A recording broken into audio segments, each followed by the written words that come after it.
Comissões de conciliação prévia. As empresas e os sindicatos podem instituir comissões de conciliação prévia de composição paritária, com representantes tanto dos empregados quanto dos empregadores, com a atribuição de tentar conciliar os conflitos individuais do trabalho. As comissões referidas podem ser substituídas por grupos de empresas ou ter caráter intersindical. A comissão instituída no âmbito da empresa será composta de no mínimo 2 e no máximo 10 membros e observará as seguintes normas.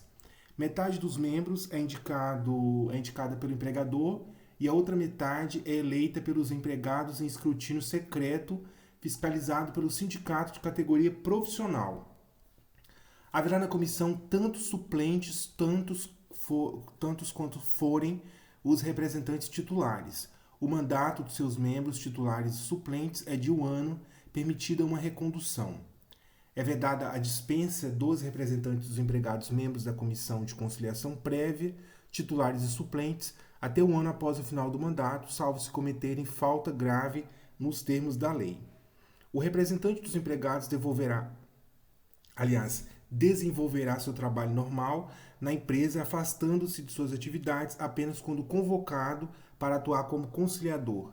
Será computado como tempo de trabalho efetivo o despendido nessa atividade. A comissão instituída no âmbito do sindicato terá sua constituição e normas de funcionamento definidas em convenção ou em acordo coletivo. Qualquer demanda de natureza trabalhista será submetida à comissão de conciliação prévia e, se na localidade da prestação de serviços houver sido instituída a comissão no âmbito da empresa ou do sindicato da categoria, a demanda será formulada por escrito ou reduzida a termo por qualquer dos membros da comissão, sendo entregue cópia datada e assinada pelo membro aos interessados.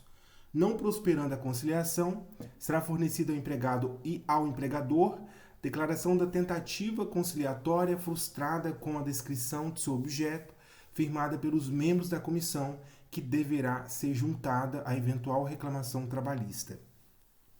Em caso de motivo relevante que impossibilite a observância do procedimento previsto no caput, será a circunstância declarada na petição da ação intentada perante a Justiça do Trabalho. Caso exista, na mesma localidade e para a mesma categoria, comissão de empresa e comissão sindical, o interessado optará por uma delas submeter a sua demanda, sendo competente aquela que primeiro conhecer do pedido. Aceita a conciliação, será lavrado o termo assinado pelo empregado, pelo empregador, ou seu proposto, e pelos membros da comissão, fornecendo-se cópia às partes.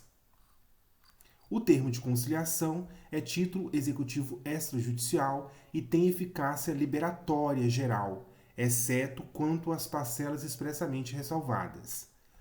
As comissões de conciliação prévia têm prazo de 10 dias para a realização da sessão de tentativa de conciliação a partir da provocação do interessado. Esgotado o prazo sem a realização da sessão, será fornecida no último dia do prazo a declaração, a que se refere o 625D.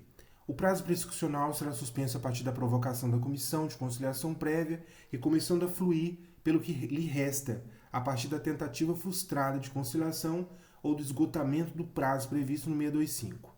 Aplicam-se aos núcleos intersindicais de conciliação trabalhista em funcionamento ou que vierem a ser criados no que couber as disposições previstas neste título, desde que observados os princípios da paridade e da negociação coletiva na sua constituição.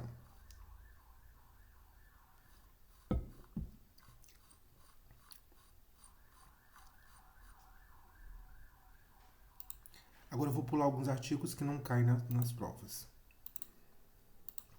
Pulei até o artigo 763, processo do trabalho. O processo do trabalho, no que concerne aos dissídios individuais e coletivos e a aplicação de penalidades, será regido em todo o território pelas normas estabelecidas aqui no capítulo 1. Os dissídios individuais ou coletivos submetidos à jurisdição da Justiça do Trabalho serão sempre sujeitos à conciliação. Para os efeitos deste artigo, os juízes e tribunais do trabalho empregarão sempre os seus bons ofícios e a persuasão no sentido de uma solução conciliatória dos conflitos. Não havendo acordo, o juízo conciliatório converter-se-á obrigatoriamente em arbitral, proferindo decisão na forma prescrita neste título. É lícito às partes celebrar acordo que ponha termo ao processo, ainda mesmo depois de encerrado o juízo conciliatório. Os juízos e os tribunais do trabalho terão ampla liberdade na direção do trabalho e velarão pelo andamento rápido das causas, podendo determinar qualquer diligência necessária ao esclarecimento delas. Nos dissídios sobre estipulação de salários, são estabelecidas condições que, assegurando justos salários aos trabalhadores, permitam também justa retribuição às empresas interessadas. A compensação ou a retenção só poderá ser arguida como matéria de defesa. A compensação ou retenção só pode ser arguida como matéria de defesa. Terá preferência em todas as fases o dissídio cuja decisão tiver de ser executada perante o juízo de falência. Nos casos omissos, o direito processual comum é fonte subsidiária do direito processual do trabalho, exceto naquilo em que for incompatível com as normas da CLT. Processo, em geral, atos, termos e prazos processuais. Os atos processuais são públicos, salvo quando o contrário determina o interesse social e são realizados nos dias úteis das 6 da manhã às 8 da noite. A penhora pode ser realizada em domingo ou em feriado e aí precisa autorização judicial expressa ou presidente do tribunal para que seja realizado o ato. Os atos e termos processuais poderão ser escritos ou digitados, escritos, datilografados, que era antigamente. Os atos e termos processuais que devam ser assinados pelas partes interessadas, quando estas, por motivo justificado, não possam fazê-lo, serão firmadas a rogo, na presença de duas testemunhas, sempre que não houver procurador legalmente constituído. Os termos relativos ao movimento dos processos constarão de simples notas, datadas e rubricadas pelos secretários ou escrivães. Salvo disposição em sentido contrário, os prazos previstos neste título contam-se, conforme o caso, a partir da data em que for feita pessoalmente ou recebida a notificação, daquela em que for publicado o edital no Jornal Oficial, ou no que publicar o expediente da Justiça do Trabalho, ou ainda naquela em que for afixado o edital na sede da Junta, Juízo ou Tribunal. Tratando-se de notificação postal, no caso de não ser encontrado o destinatário, ou no caso de recusa de recebimento, o correio ficará obrigado, sob pena de responsabilidade do servidor, a devolvê-la no prazo de 48 horas ao tribunal de origem. Os prazos estabelecidos neste título serão contados em dias úteis, com exclusão do dia do vencimento, com exclusão do dia do começo e inclusão do dia do vencimento. Os prazos estabelecidos são contados em dias úteis, exclui-se o dia do começo e inclui-se o dia do vencimento. Os prazos podem ser prorrogados pelo tempo estritamente necessário nas seguintes hipóteses: quando o juiz entende necessário, em virtude de força maior devidamente comprovada, ao juiz incumbe dilatar os prazos processuais e alterar a ordem de produção dos meios de prova, adequando-se às necessidades do conflito, de modo a conferir maior efetividade à tutela do direito. Suspende-se o curso do prazo processual nos dias compreendidos entre 20 de dezembro e 20 de janeiro, inclusive. Ressalvadas as férias individuais e os feriados instituídos por lei, os juízes, membros do MP, Defensoria Pública e da Advocacia Pública e os auxiliares da Justiça exercerão suas atribuições normalmente durante o período de suspensão dos prazos. Mas durante a suspensão do prazo não se realizam audiências e nem sessões de julgamento. O fato de ter suspendido o prazo processual para os advogados não impede que haja movimentações processuais, Só não pode ter audiência e nem sessões de julgamento nesse período aí, porque é um período mais voltado para as férias dos advogados. Agora, se o cara que trabalha no Ministério Público, na Defensoria Pública, seja como promotor de justiça ou como defensor público, no caso, ele vai peticionar no processo? Pode peticionar, o processo pode ser movimentado, só não pode acontecer audiência nem sessão de julgamento.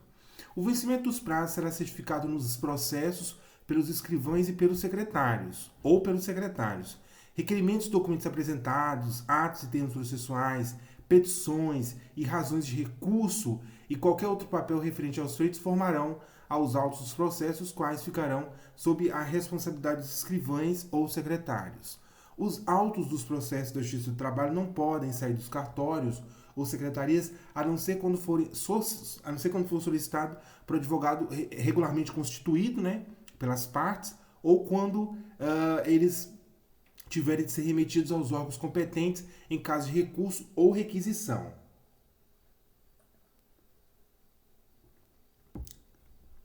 Partes e procuradores podem consultar normalmente os processos nos cartórios e nas secretarias. Documentos juntados aos autos podem ser desentranhados somente depois de fim do processo e aí fica o traslado. Isso aqui também era antigamente, os processos eram físicos, hoje os processos são digitais. As partes poderão requerer certidões dos processos em curso ou arquivados, tanto processos em curso quanto processos arquivados, os quais serão lavrados pelos escrivães e secretários. As certidões dos processos que correrem em segredo de justiça dependem de despacho do juiz ou presidente. São isentos de selo, reclamações, representações, requerimento, atos e processos relativos ao justiça do trabalho.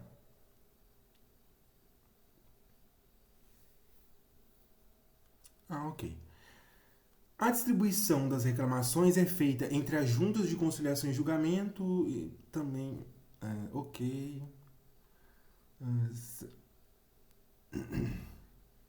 Aqui eu vou ler porque tá escrito, mas essa parte aqui no caso que é muito antigo.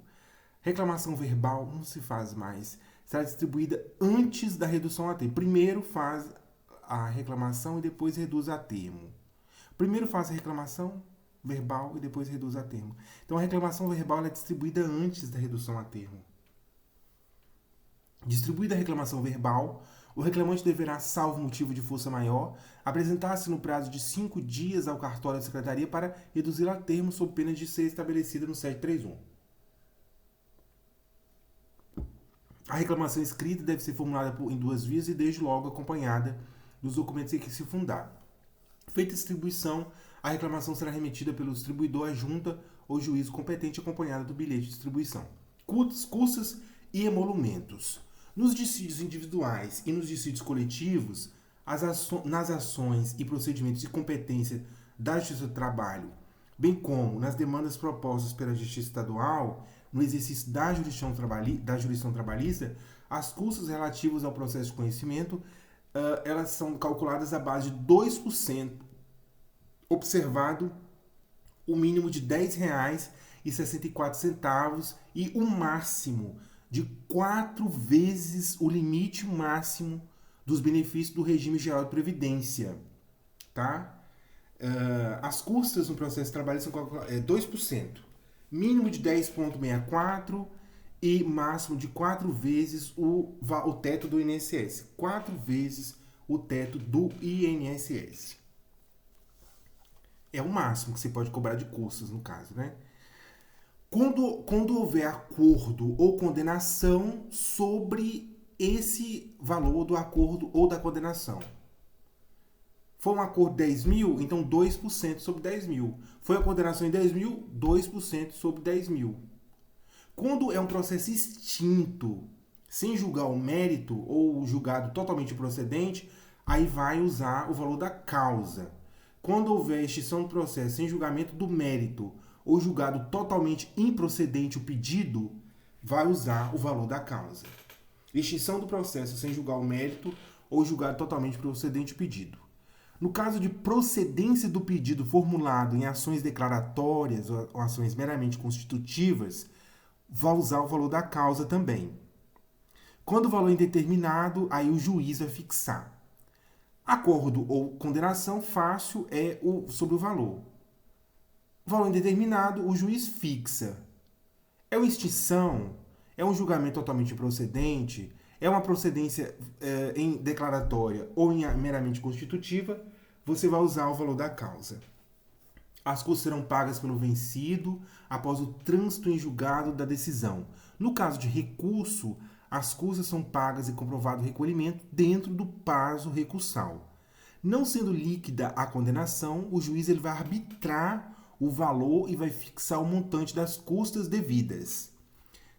Sempre que houver acordo e se de outra forma não for convencionado no acordo, o pagamento das custas é rateado entre as partes. Nos dissídios coletivos, as partes vencidas respondem solidariamente pelo pagamento das custas, calculadas sobre o valor arbitrado na decisão ou pelo presidente do tribunal. No processo de execução, são devidas custas sempre de responsabilidade do executado e pagas no final. Sempre de responsabilidade do executado e pagas no final, de conformidade com a seguinte tabela. Autos de arrematação, adjudicação ou de remissão. 5% do valor. Máximo R$ 1.915,38. 5% da arrematação, adjudicação ou remissão. Máximo de R$ 1.915,38. Atos de oficiais de justiça, vai usar por diligência certificada. Se for na zona urbana, 11,6. Se for na zona rural, 22,13. Agravo de instrumento, 44,26. Agravo de petição, 44,26 também. Embargos à execução, embargo terceiro, embargo de arrematação, 44,26 também. Esses três aqui, 44,26. Recurso de revista, 55,35. Impugnação, sentença de liquidação, 55,35. Despesa de armazenagem e depósito judicial, 0,1%. Cálculos de liquidação realizados pelo contador do juízo sobre o valor liquidado, 0,5% até o limite de 638,46. Os emolumentos serão suportados pelo requerente nos valores fixados na seguinte tabela. Isso aqui não cai, não.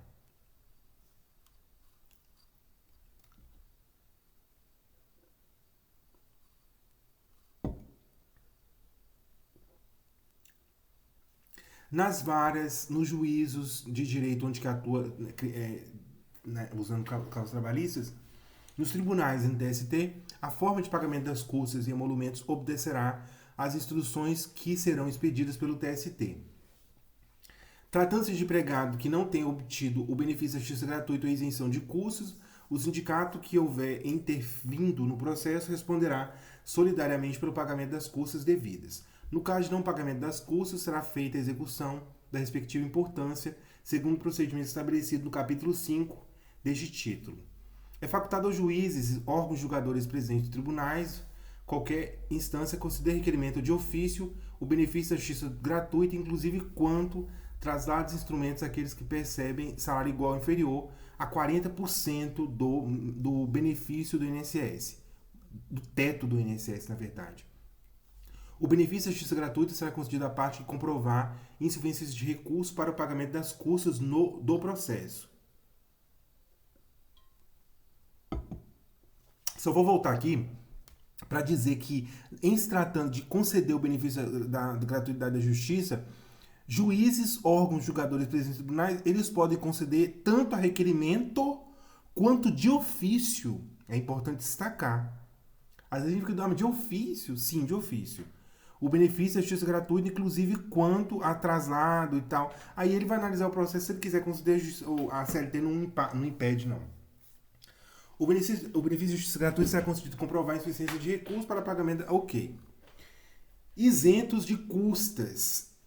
União, Estado, DF, municípios, autarquias, fundações e tal. MPT. A isenção não vai alcançar entidades fiscalizadoras do exercício profissional, nem exime pessoas jurídicas de direito público de reembolsar despesas judiciais realizadas pela parte que venceu o processo. A responsabilidade pelo pagamento dos honorários periciais é da parte sucumbente, na pretensão objeto da perícia, mesmo que for beneficiária da justiça gratuita. Pagar honorários periciais é uma responsabilidade da parte que perdeu a pretensão da perícia, mesmo que for beneficiária da justiça gratuita. Ao fixar o valor dos honorários periciais, o juiz ele tem que respeitar o limite máximo estabelecido pelo Conselho Superior da Justiça do Trabalho. O juízo poderá deferir parcelamento de honorários periciais. Pode quase tudo parcelamento no Brasil, inclusive os honorários periciais. O juízo não pode exigir adiantamento de valores. Não pode exigir adiantamento de valores para que sejam realizadas perícias, viu? Somente no caso em que o beneficiário da justiça gratuita não tenha obtido em juízo créditos capazes de suportar a despesa dos honorários periciais, mesmo que em outro processo, é que a União vai responder por esse encargo. Partes e procuradores. Os empregados e os empregadores podem reclamar pessoalmente perante a Justiça do Trabalho e acompanhar suas reclamações até o final.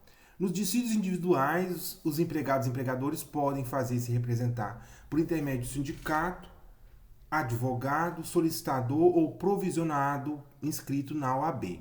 Nos dissídios coletivos, é facultada aos interessados a assistência por advogado. A constituição do procurador com poderes para o foro em geral poderá ser efetivada mediante simples registro em ata de audiência, a requerimento verbal do advogado interessado com a anuência da parte representada.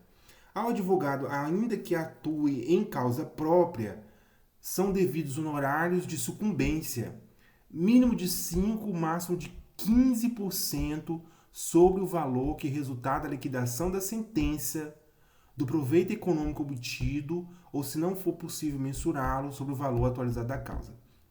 Os honorários do advogado, eles são calculados sobre o valor que resultar da liquidação da sentença, do proveito econômico obtido. Primeiro, liquidação da sentença. Segundo, proveito econômico obtido. E terceiro é sobre o valor atualizado da causa. Primeira, liquidação. Segundo, proveito econômico obtido. Em terceiro, sobre o valor atualizado da causa. Os honorários são devidos também nas ações contra a fazenda pública e nas ações em que a parte estiver assistida ou substituída pelo sindicato da categoria. Os honorários são devidos também nas ações contra a fazenda pública. Os honorários são devidos também nas ações contra a fazenda pública, nas ações em que a parte estiver assistida ou não. Aliás, assistida ou substituída pelo sindicato de sua categoria. Ao fixar os honorários, o juiz vai observar grau de zelo profissional, lugar de prestação de serviço, natureza e importância da causa, o trabalho realizado pelo advogado e o tempo exigido para o seu serviço. Então, ao fixar os honorários, o juiz observará o grau de zelo profissional, o lugar de prestação de serviço, a natureza e a importância da causa, o trabalho realizado pelo advogado e o tempo exigido para o seu serviço. Na hipótese de procedência parcial, o juízo arbitrará honorário de sucumbência recíproca, vedada a compensação entre os honorários.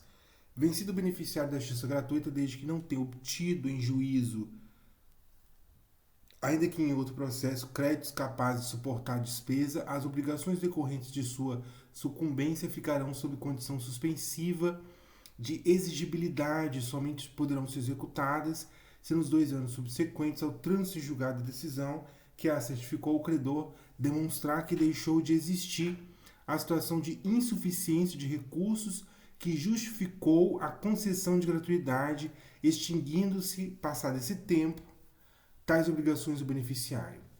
São devidos honorários de sucumbência na reconvenção. Honorários de sucumbência na reconvenção.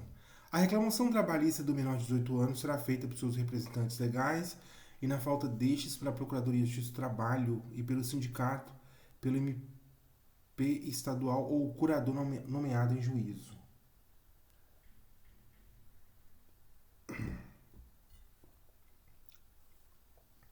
Ok. A reclamação trabalhista menor de 18 anos é feita primeiramente pelos representantes legais.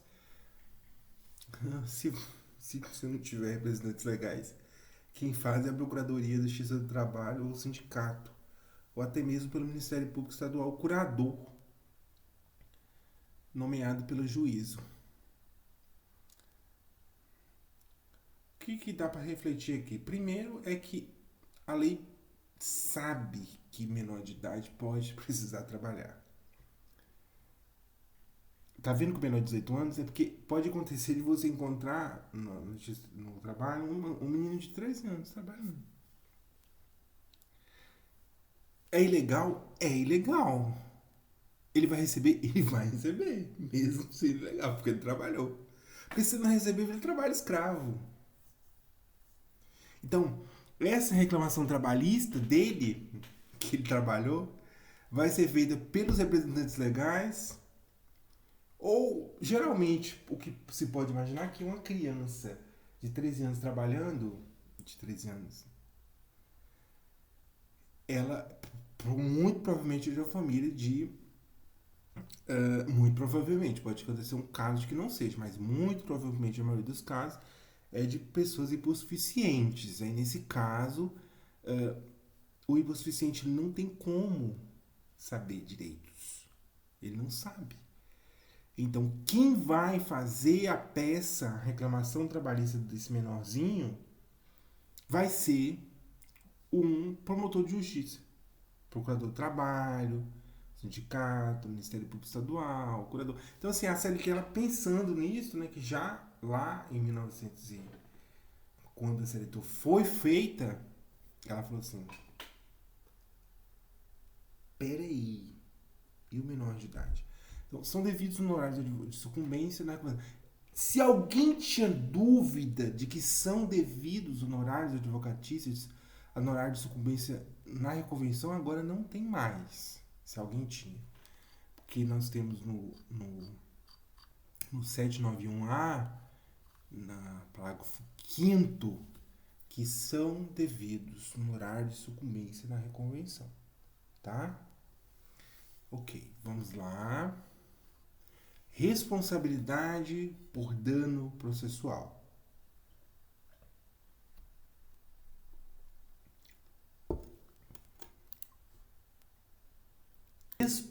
Responsabilidade por dano processual.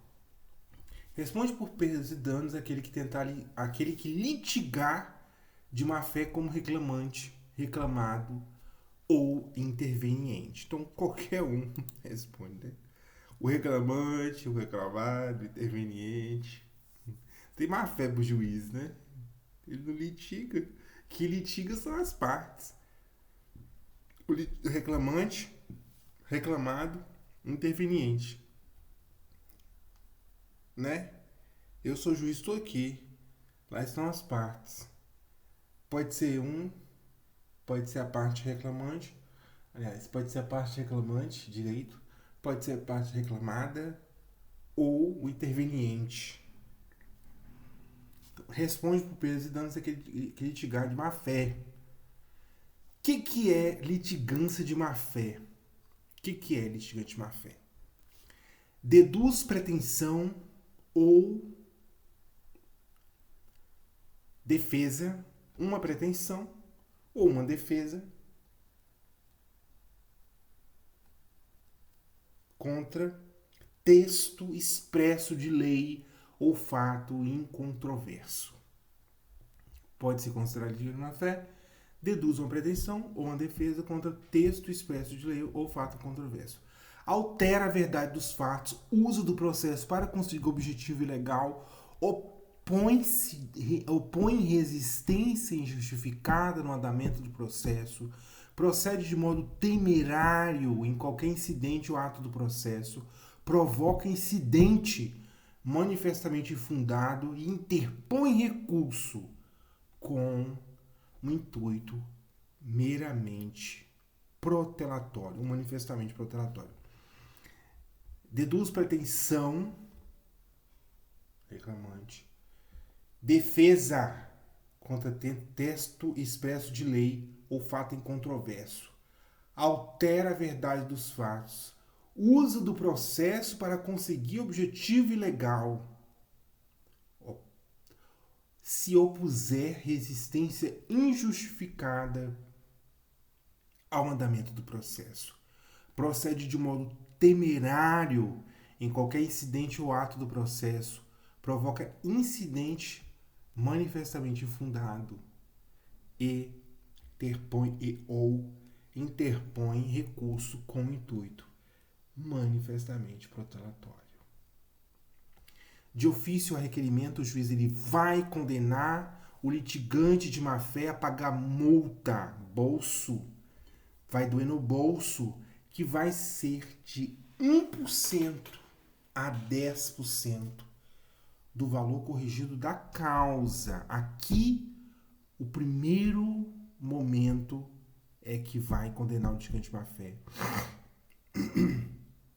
Vai usar o valor da causa. É o primeiro lugar.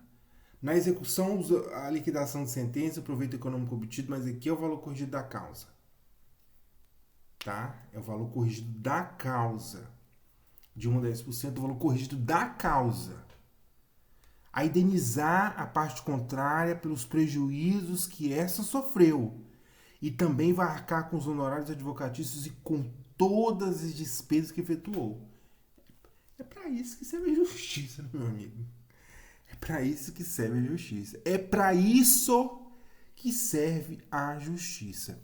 Vai condenar de ofício ou a requerimento o juízo, né? O litigante de má-fé a pagar multa de 1 a 10% do valor corrigido da causa, a indenizar a parte contrária pelos prejuízos que essa sofreu e arcar com os honorários advocatícios e com todas as despesas que efetuou. Quando forem 2 ou mais litigantes de má-fé, o juízo condenará cada um na proporção de seu respectivo interesse na causa, ou solidariamente aqueles que se coligaram para lesar a parte contrária. Quando o valor da causa é irrisório ou inestimável, você vai usar como parâmetro o limite do regime de benefício da Previdência. Aqui, a multa pode ser fixada em até 2 vezes. Anota aí, né? 2 vezes, onde você, no iPad, no seu caderno. O caderno é coisa do passado, né? O caderno agora é coisa do passado. A moda agora é namorar pelado. Quando o valor da causa foi irrisório e inestimável, a multa pode ser fixada em até 2 vezes o limite máximo dos benefícios do regime geral de previdência social.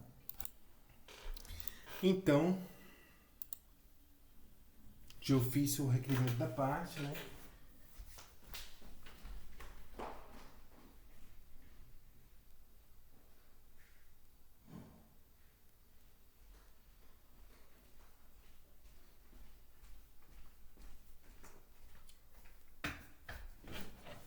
O juiz condena o litigante de má-fé a pagar multa de 1 a 10% do valor corrigido da causa, a indenizar a parte contrária pelos prejuízos que sofreu e arcar com os honorários advocatícios todas as despesas que efetuou. Quando forem 2 ou mais litigantes de má-fé, o juízo condenará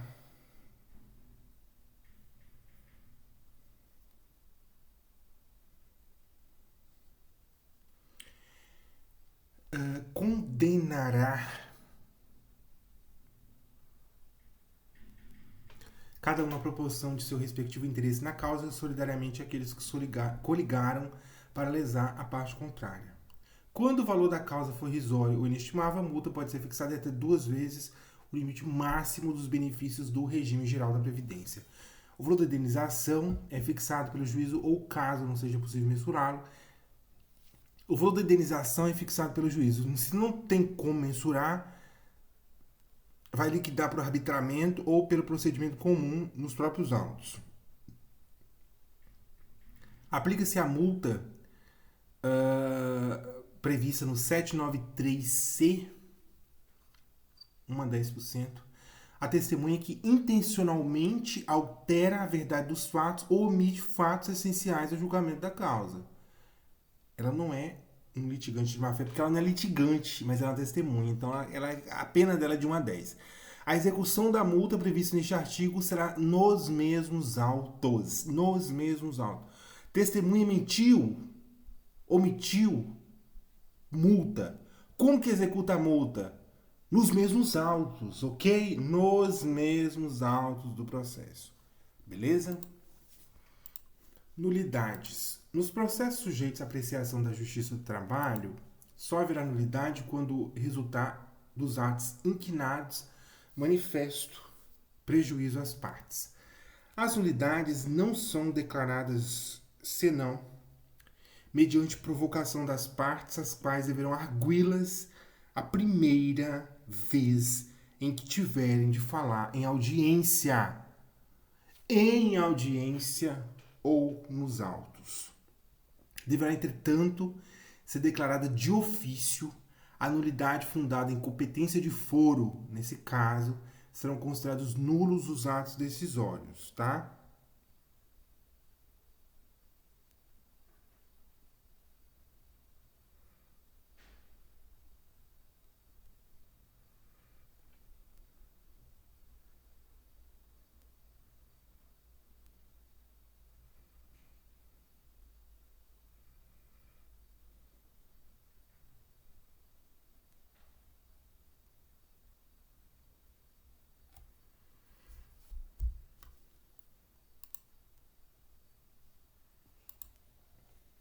O juiz do tribunal, que se julgar incompetente, determinará na mesma ocasião que se faça a remessa do processo com urgência à autoridade competente fundamentando sua decisão.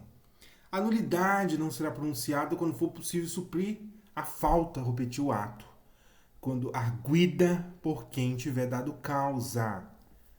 O juiz do tribunal pronunciar a nulidade deverá declarar os autos a que ele se estende.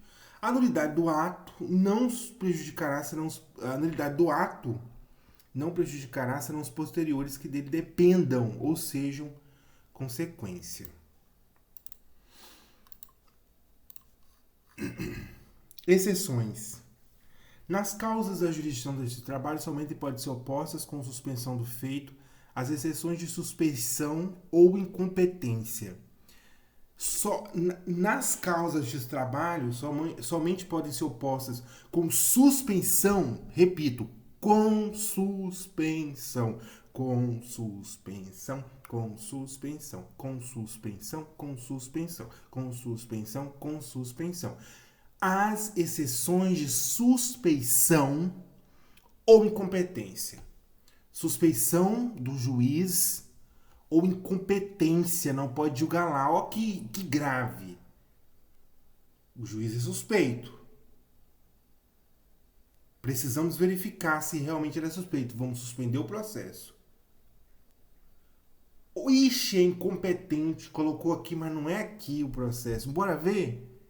Bora suspender o processo. 2 casos.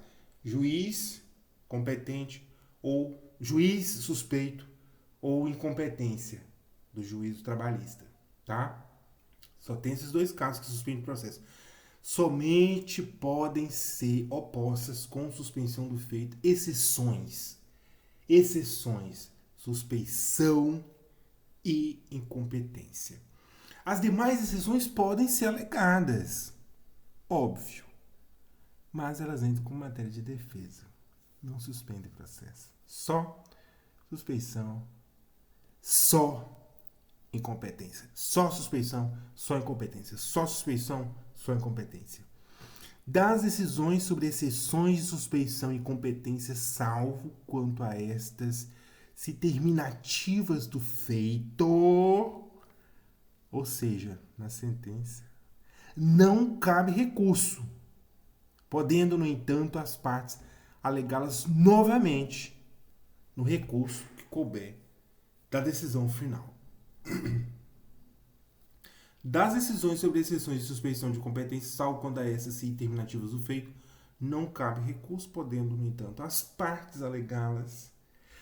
As exceções de suspeição, salvo quanto a essas se terminativas do feito, não cabe recurso, podendo, no entanto, as partes alegá-las novamente no recurso que couber da decisão final, beleza?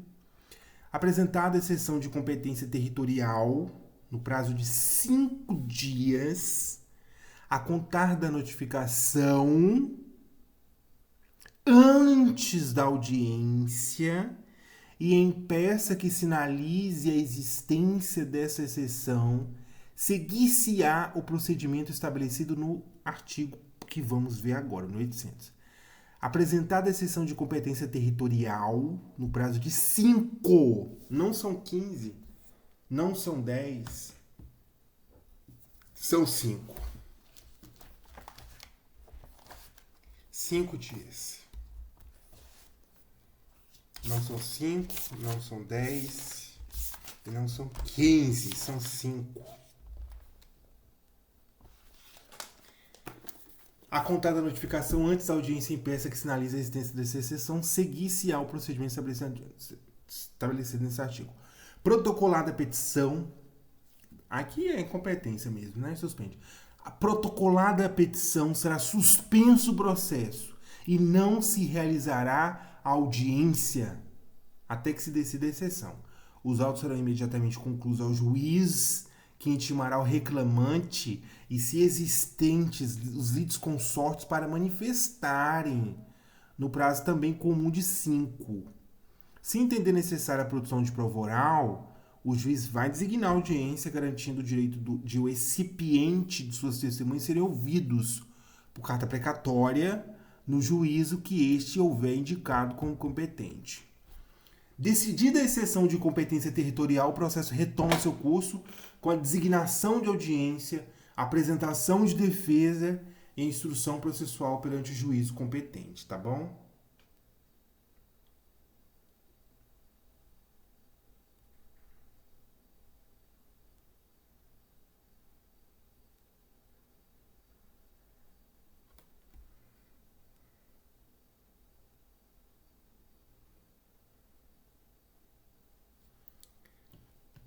O juiz presidente rugal é obrigado a dar-se por suspeito e pode ser recusado por qualquer dos seguintes motivos em relação à pessoa dos litigantes. Aqui é suspeição, né?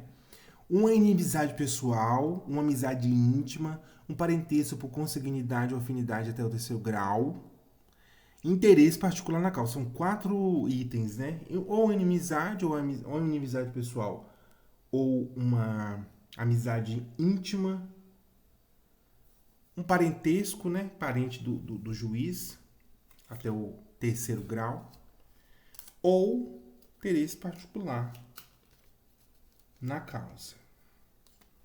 Se o recusante houver praticado algum ato pelo qual haja consentido na pessoa do juiz, não pode alegar exceção de suspeição, salvo sobrevindo novo motivo. A suspeição não será também admitida se do processo constar que o recusante deixou de alegá-la anteriormente, quando já a conhecia, ou que depois que conhecia aceitou o juízo recusado, ou finalmente se procurou de propósito motivo de que ela se originou. Se o recusante houver praticado algum ato pelo qual haja consentido na pessoa do juiz, não mais poderá alegar exceção de suspeição. O recusante, ele praticou um ato pelo qual haja consentido na pessoa do juiz, não mais poderá alegar exceção de suspeição, salvo sobrevindo novo motivo. A suspeição não será também admitida se do processo constar que o recusante deixou de alegá-la anteriormente, quando já a conhecia ou que depois de conhecida aceitou o juiz recusado ou finalmente se procurou de propósito motivo de que ela se originou. Apresentada a exceção de suspeição, o juiz ou tribunal designará audiência dentro de 48 horas para instrução e julgamento da exceção.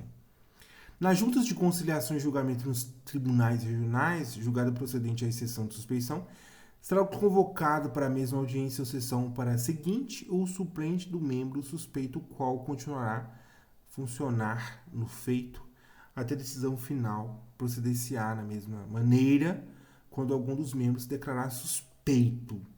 Se se tratar de suspeição de juízo de direito, ele será substituído na forma da organização judiciária do tribunal dele, né? Conflitos de jurisdição. A SLT vai dar os conflitos de jurisdição. Juntas de conciliação versus juiz de direito.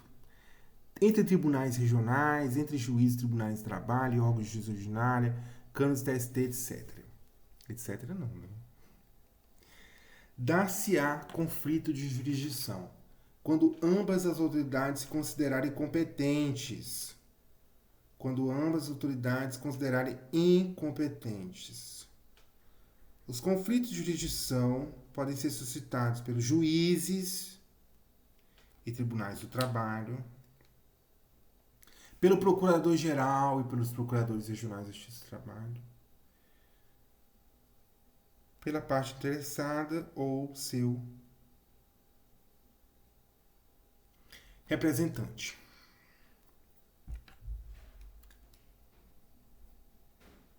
É vedado à parte interessada suscitar conflito de jurisdição quando já houver o posto na causa exceção de competência. No ato de suscitar o conflito, deverá a parte interessada produzir a prova de existência dele. Os conflitos de jurisdição de que trata o artigo 803 serão devolvidos pelos tribunais regionais, pela Câmara de Trabalho. Esse aqui cai não.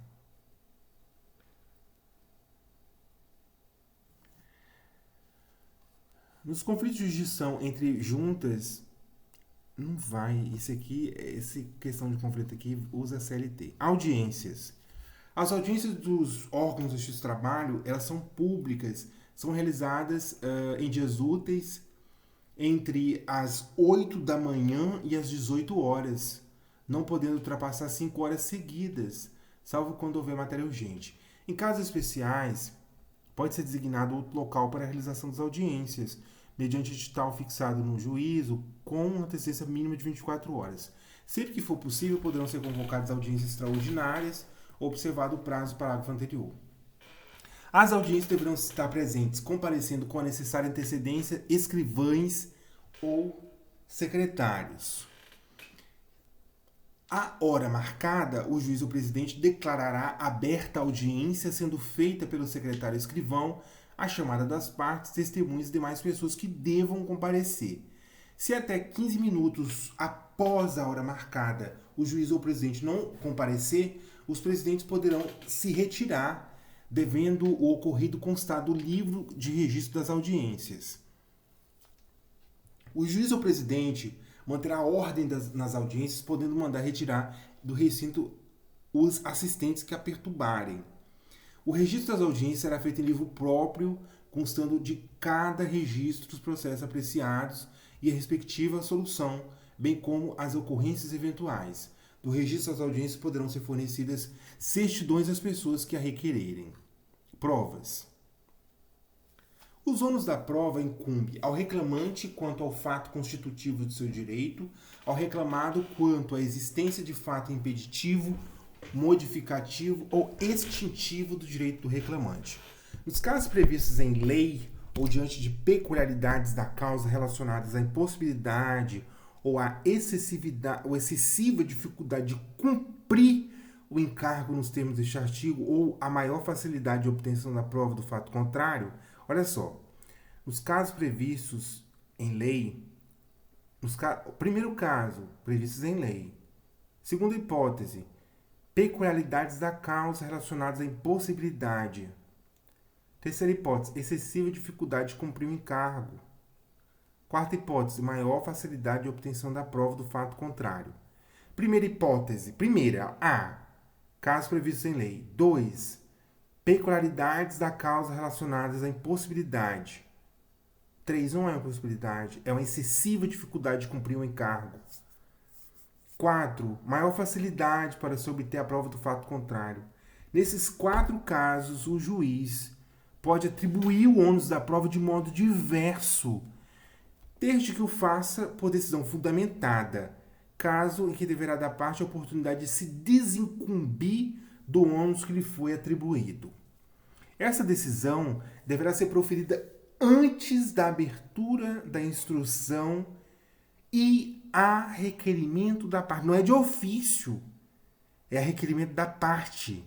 E implica no adiamento da audiência e na possibilidade de provar os fatos por qualquer meio em direito admitido. Também essa decisão não pode gerar a situação em que a desincumbência do encargo pela parte seja impossível ou excessivamente difícil, que é exatamente isso que a lei não está querendo, né? Então não pode acontecer isso.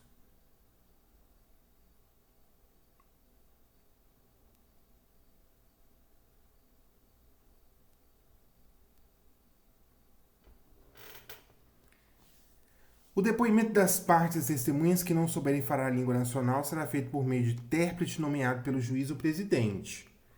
Proceder-se-á da mesma forma indicada neste artigo quando se tratar de surdo-mudo ou de mudo que não sabe escrever.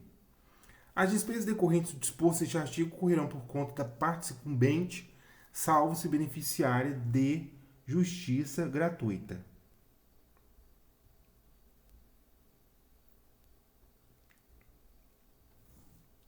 As partes das testemunhas serão inquiridas pelo juiz ou presidente, podendo ser reinquiridas por seu intermédio a requerimento dos vogais das partes, seus representantes ou advogados. Cada uma das partes não poderá indicar mais de 3 testemunhas, salvo quando se tratar de inquérito. Nesse caso de inquérito, caso em que esse número poderá ser elevado a 6. Cada uma das partes não poderá indicar mais de 3 testemunhas, salvo quando se tratar de inquérito. Se é inquérito, pode ser o dobro, né? Pode ser 6. As testemunhas não podem sofrer qualquer desconto pelas faltas ao serviço ocasionadas pelo seu comparecimento para depor, quando devidamente arroladas ou convocadas. Se a testemunha for funcionário civil ou militar e tiver de depor em hora de serviço, será requisitada ao seu chefe para que ele compareça à audiência marcada. Juiz ou presidente providenciará para que o depoimento de uma testemunha não seja ouvido pelas demais que tenham que depor no processo. As testemunhas comparecerão à audiência independentemente de notificação e intimação. As que não comparecerem serão intimadas de ofício ou a requerimento da parte, ficando sujeitas à condição coercitiva, além das penalidades do artigo 730, caso, sem motivo justificado, não atendam à intimação. É facultado a cada uma das partes apresentar um perito ou um técnico. O juiz ou o presidente poderá arguir os peritos compromissados ou os técnicos e rubricará para ser junto ao processo o laudo que os primeiros tiverem apresentado. Toda testemunha, antes de prestar o compromisso legal, será qualificada indicando nome, nacionalidade, profissão, idade, residência e, quando empregado, tempo de serviço prestado ao empregador, ficando sujeita, em caso de falsidade, às leis penais. Os depoimentos das testemunhas serão resumidos por ocasião da audiência pelo secretário da junta ou funcionário para esse fim designado, devendo a súmula ser assinada pelo presidente do tribunal e pelos depoentes. A testemunha que for parente até o 3º grau civil, amigo íntimo ou inimigo de qualquer das partes, não prestará o compromisso. Seu depoimento valerá como simples informação. O documento em cópia oferecido para a prova poderá ser declarado autêntico pelo próprio advogado sob sua responsabilidade pessoal. Impugnada essa autenticidade, a parte que a produziu será intimada para apresentar cópias devidamente autenticadas ou original, cabendo ao seu eventuário competente proceder à conferência e certificar se está correto ou não aquele documento. Decisão e eficácia. A decisão será proferida depois de rejeitada pelas partes a proposta de conciliação. No caso de conciliação, o termo em que for lavrado valerá como decisão irrecorrível, salvo para a Previdência Social. Quanto às contribuições que lhe forem devidas. Da decisão deverão constar o nome das partes, o resumo do pedido e da defesa, a apreciação das provas, os fundamentos da decisão e a respectiva conclusão. Quando a decisão concluir pela procedência do pedido, determinará o prazo e as condições para o seu cumprimento. A decisão mencionará sempre as custas que devam ser pagas pela parte vencida.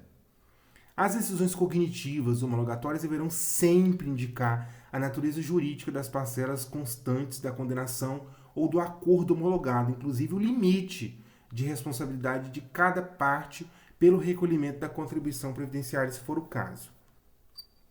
Para os fins deste artigo 3º, salvo na hipótese de o pedido de duração limitar-se expressamente ao reconhecimento de verba de natureza exclusivamente indenizatória, a parcela referente às verbas de natureza remuneratória não podem ter como base de cálculo valor inferior ao salário mínimo para as competências que integram o vínculo empregatício reconhecido na decisão cognitiva homologatória, ou a diferença entre a remuneração reconhecida como devida na decisão cognitiva homologatória e a efetivamente paga pelo empregador, cujo valor total referente a cada competência não será inferior ao salário mínimo. Caso haja piso salarial da categoria definido por acordo ou convenção coletiva, o seu valor deverá ser utilizado como base de cálculo para os fins do parágrafo 3º deste artigo. A União será intimada das decisões homologatórias de acordo que contenham parcela indenizatória na forma do 20, artigo 20, Lei 11.033, facultada a interposição de recurso relativo aos tributos que lhe forem devidos. Intimada da sentença, a União poderá interpor recurso relativo à discriminação de que trata o artigo 3º. O acordo celebrado após o trânsito de julgado da sentença ou após a elaboração dos cálculos de liquidação de sentença não prejudicará os créditos da União. Os ministros de Estado da Fazenda poderá, mediante ato fundamentado, dispensar a manifestação da União nas decisões homologatórias de acordos em que o montante da parcela indenizatória envolvida ocasionar perda de escala decorrente da atuação do órgão jurídico. Existindo na decisão evidentes erros ou enganos da escrita, de datilografia ou de cálculo, poderão os mesmos, antes da execução, ser corrigidos ex officio ou requerimentos interessados da Procuradoria da Justiça do Trabalho. Salvo nos casos previstos nessa consolidação, a publicação de decisões sobre notificação aos litigantes ou aos seus patronos consideram-se realizadas nas próprias audiências em que forem as mesmas proferidas. O cumprimento do acordo ou decisão será feito no prazo e condições estabelecidas. É vedado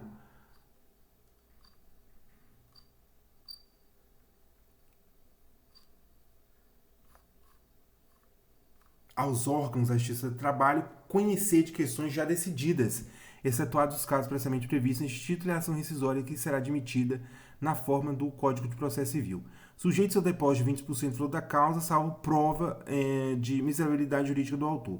A execução da decisão conferida em ação rescisória será feita nos próprios autos da ação que lhe deu origem e será instruída com o acórdão da rescisória e respectiva certidão de trânsito em julgado.